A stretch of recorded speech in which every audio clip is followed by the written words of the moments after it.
ये एक्सरसाइज 12.2 और इसमें क्वेश्चन नंबर 1 का डी पार्ट जिसमें हमने ट्रेपेजॉइडल रूल अप्लाई करते हैं। तो डी पार्ट में हमारे पास इंटीग्रेशन है 0 से लेकर 2 और √1 + x² dx और n है 6। मतलब इसमें 6 पार्ट्स में ब्रेक होगा। तो इनिशियल लिमिट हमने कहा था वो x0 ही होती है। x0 आपके पास ए के इक्वल ही आ जाएगा। ए हमारे पास क्या है यहाँ पे, वो है 0। फिर जो डेल्टा एक्स है वो पहले निकाल लेंगे। डेल्टा एक्स क्या है, b - a/n। b - a/n का मतलब है 2 - 0/6। तो 2/6 कितना आ जाएगा, 1/3। 1/3 का मतलब है 0.33। तो 0.33 आ गया। तो x1 आ जाएगा हमारे पास a1 +1 डेल्टा एक्स। a1 क्या है हमारे पास, 0। तो 0 + 1 डेल्टा एक्स मीन 1 × 0.33। तो ये आ गया 0.33। फिर आप x2 निकाल लेंगे। x2 हमारे पास आ जाएगा a2 + 2 delta x. a2 + 2 delta x आ जाएगा 0 + 2 × 0.33। तो ये मल्टीप्लाई करेंगे तो ये 0.66 आ जाएगा। फिर x3।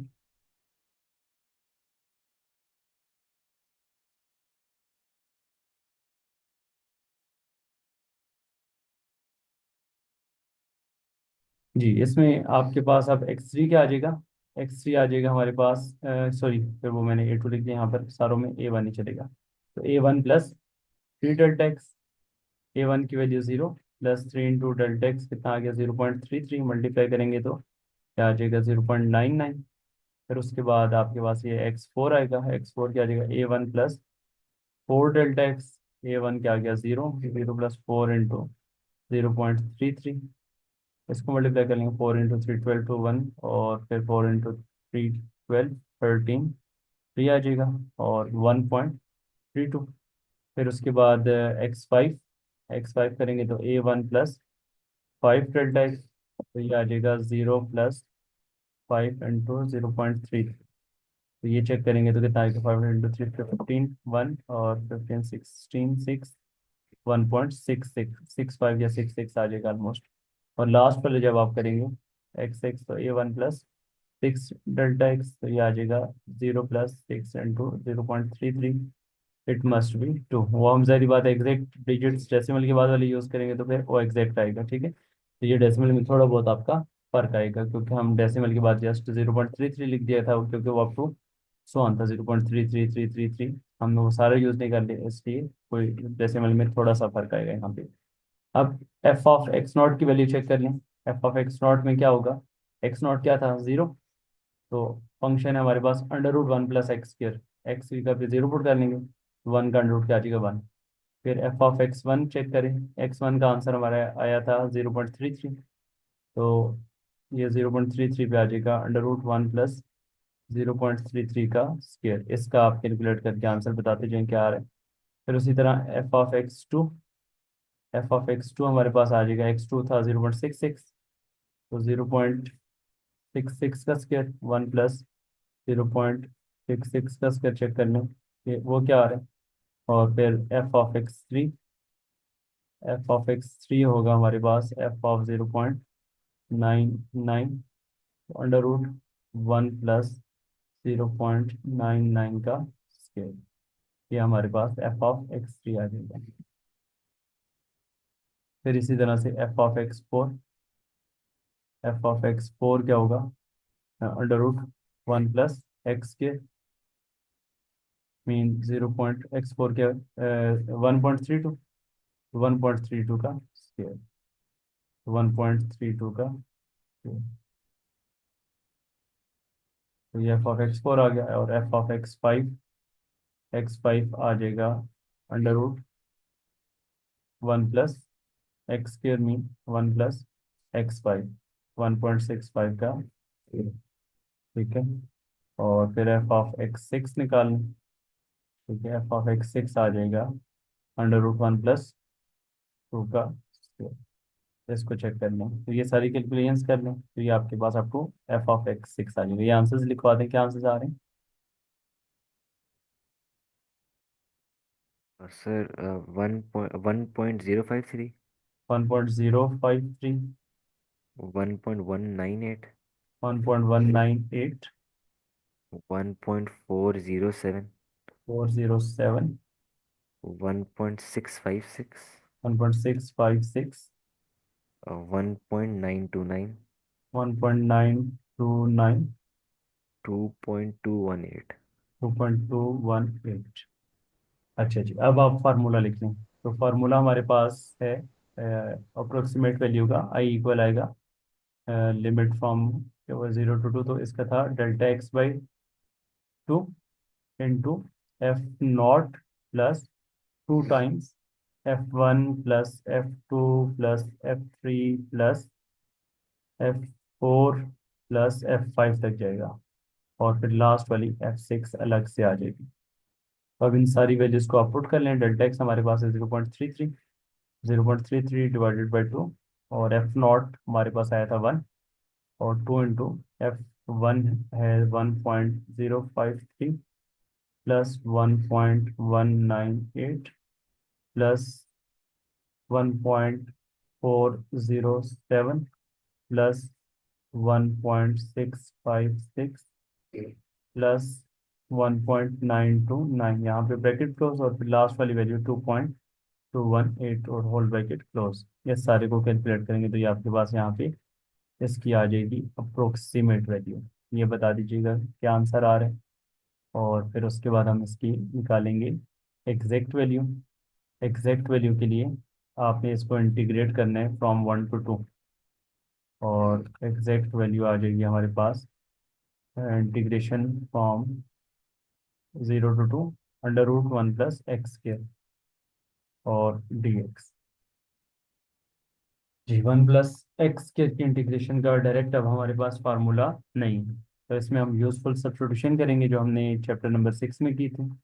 तो यूजफुल सब्स्टिट्यूशन ए स्क्र प्लस एक्स स्क्र में हमने क्या पढ़ी थी? यूजफुल सब्स्टिट्यूशन क्या होती है? अगर आपको इंटीग्रेशन वाला टॉपिक याद हो तो वहाँ पे हमने पढ़ा था x equal to a tan theta. A इसमें 1 ही आ रहा है, तो x equal to tan theta आ जाएगा, और फिर डिफरेंशियल एलिमेंट अप्लाई करेंगे तो डी एक्स इक्वल आ जाएगा टेन थीटा का डिफरेंशियल सीकेंट स्क्वायर थीटा, और एंगल का अगेन करेंगे तो डी थीटा।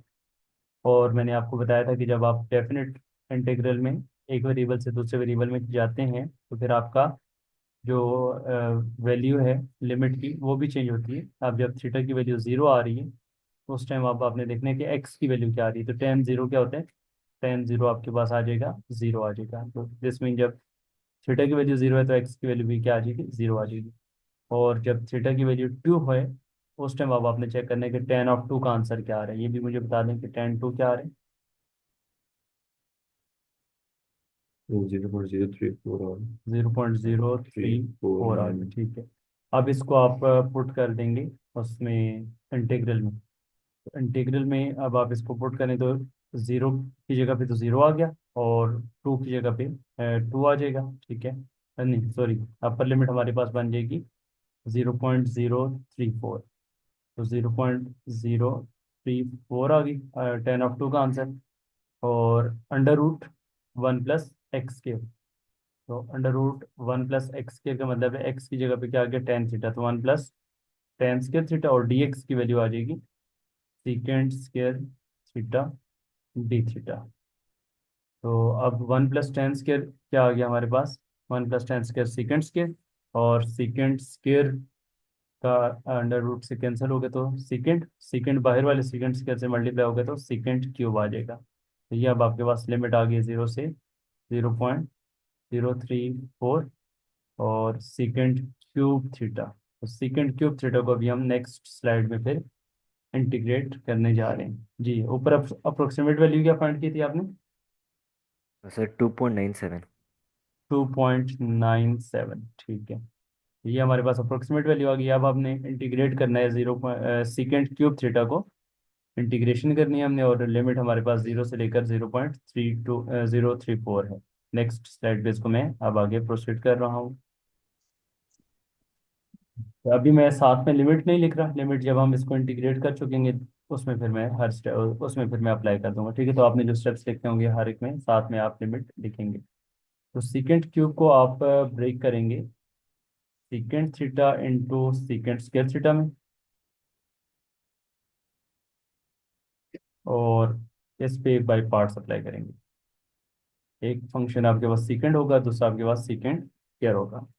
टेन थीटा का डेरिवेटिव सीकेंड स्क्वायर था, तो सीकेंड स्क्वायर की डायरेक्ट इंटीग्रेशन हमारे पास आ जाएगी टेन थीटा। तो इस पे अब आप फिर बाई पार्ट्स अप्लाई करेंगे। बाई पार्ट्स में सीकेंड थीटा को फर्स्ट फंक्शन और सीकेंड स्क्वायर थीटा को एज ए सेकेंड फंक्शन आप कंसिडर करेंगे। फिर minus integral into derivative of secant theta और फिर इंटीग्रेशन ऑफ सीकेंड स्क्वायर थीटा और फिर उसके बाद ब्रैकेट क्लोज और डी थीटा। सीकेंड स्क्वायर थीटा की इंटीग्रेशन हमारे पास आ गई टेन थीटा। ठीक है, और इसी तरीके से सीकेंड थीटा का derivative secant theta tan theta, secant theta tan theta और सीकेंड स्क्वायर थीटा की इंटीग्रेशन क्या आ गई टेन थीटा और डी थीटा। अब ये बन गया secant theta tan theta minus secant theta tan square theta d theta. तो secant theta tan theta minus integration secant into tan square को आप लिख लें। One plus tan square secant square होता है ना, तो टेन स्क्वायर आ जाएगा सीकेंड स्क्वायर माइनस वन। ये secant square theta minus one आ जाएगा। और फिर आपको वहाँ पे एक कॉन्सेप्ट बताया था इंटीग्रेशन वाले चैप्टर में, आई का कॉन्सेप्ट, कि जब दोबारा वही फंक्शन आ जाए उसकी जगह पे आप क्या पुट कर देते हैं, आई पुट कर देते हैं। यहाँ पे भी अब आपके पास सीकेंड क्यूब थीटा वापस रिपीट हो गया। तो यहाँ जो आपने स्टार्ट किया उसको आई लेकर चल रहे थे लेफ्ट साइड पे, तो अब इस सीकेंड क्यूब की जगह पे हम क्या पुट कर देंगे, आई पुट कर देंगे। तो ये आई इक्वल आ गया सीकेंड थीटा टेन थीटा, और इस इंटीग्रल की जगह पे आई आ गया, और प्लस सीकेंड थीटा की इंटीग्रेशन क्या आ जाएगी, natural log of secant theta plus tan theta. I दूसरी तरफ जाएगा तो it will be two I. Two I equal आ जाएगा secant theta tan theta plus natural log of secant theta plus tan theta. तो आई फिर separate करने के लिए टू, टू को डिवाइड करवा देंगे। आई का आंसर हमारे पास आ गया secant theta tan theta minus plus natural log of secant theta plus tan theta, और इस होल के बाद क्या आ जाएगा, वन बाई टू आ जाएगा।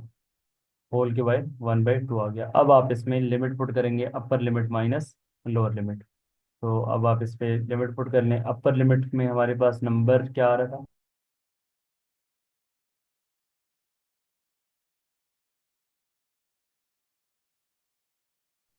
जी अपर लिमिट हमारे पास 0.034 आ रही थी। तो secant 0.034 tan 0.034 minus lower limit क्या आ जाएगी, सीकेंट ऑफ जीरो और टेन ऑफ जीरो।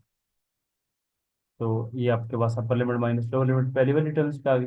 फिर इसी तरीके से plus natural log of secant 0.034 plus ten 0.034 upper limit minus lower limit natural log of secant zero plus ten zero, और फिर उसके बाद ये ब्रैकेट यहाँ पे क्लोज और होल ब्रैकेट भी क्लोज। इस सारे को कैलकुलेट करके बता दें क्या आंसर आ रहा है। डायरेक्ट इसको कैलकुलेटर में आप यूज़ करें और इसमें बता दें क्या आंसर आ रहा है।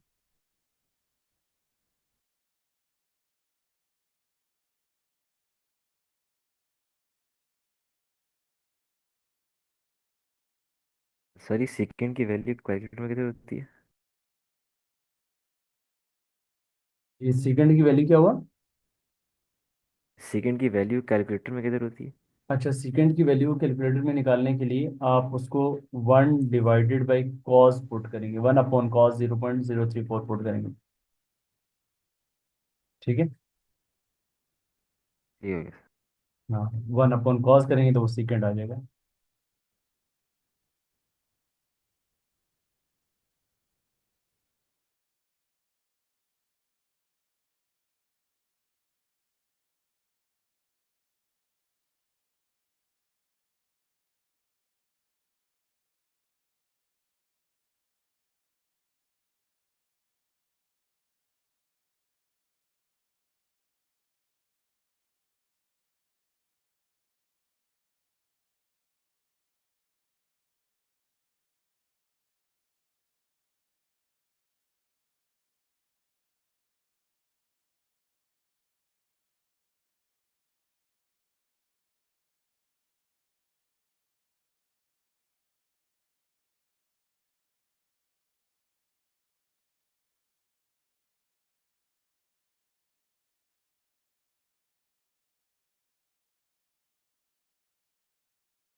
ये सारी काफ़ी देर लगेगी सर, तो अच्छा, इसको आप कैलकुलेट कर लीजिएगा, ठीक है आप लोग इसको जी कैलकुलेटर पे कैलकुलेट कर लीजिएगा, और फिर लास्ट पे आप क्या कर लेंगे, एरर निकाल लेंगे, exact value minus approximate value, तो वो आपके पास इसका एरर आ जाएगा, ठीक है।